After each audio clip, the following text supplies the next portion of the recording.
سلام دوستان، وقتتون بخیر. با یک اصطلاح جدید در خدمتتون هستم. بریم که اصطلاحمون رو بخونیم. پس دادن، پس دادن. گری ورمک، گری ورمک، پس دادن. مثال رو نگاه کن. Bu elbiseyi hiç beğenmedim. گری ورمک istiyorum. میگه بو یعنی این، البیسه به معنای لباس، ای پسوند را هست، هیت میگه اصلا، beğenmedim beğenmek به معنای پسندیدن، میگه نه پسندیدم.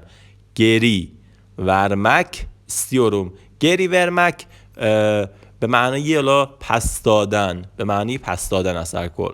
istiyorum استمک به معنای خواستن، ایور پسوند زمان حال، او من پسوند فاعلی برای شخص بن هستش. میگه اصلا از این لباس خوشم نیومد، میخوام پسش بدم. Bu elbiseyi hiç beğenmedim. Geri vermek istiyorum.